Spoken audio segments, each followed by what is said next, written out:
एक cycle company एक दिन में 6,000 रुपये के लाभ के साथ 2 ब्रांड की साइकिल बेचती है।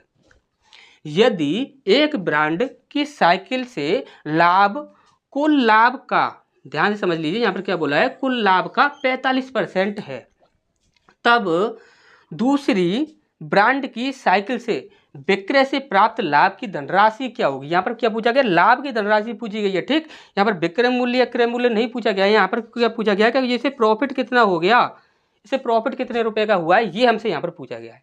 अब ध्यान से हमारी बात को समझिएगा।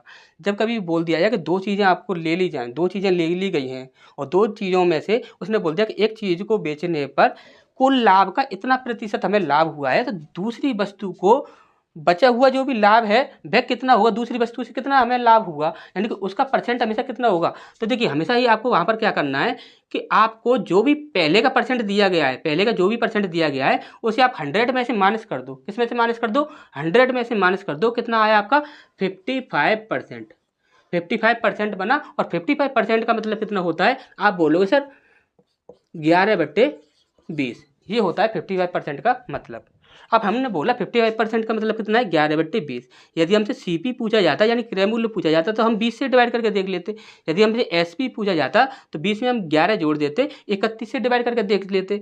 अब हमसे क्या पूछा गया है कि लाभ की धनराशि क्या होगी, लाभ पूछा गया है, यानी हमें 11 से डिवाइड करके देखना है। जो संख्या 11 से डिवाइड होगी वही हमारा आंसर होगा, जो 11 से डिवाइड नहीं होगी वह कभी भी हमारा आंसर नहीं होगा।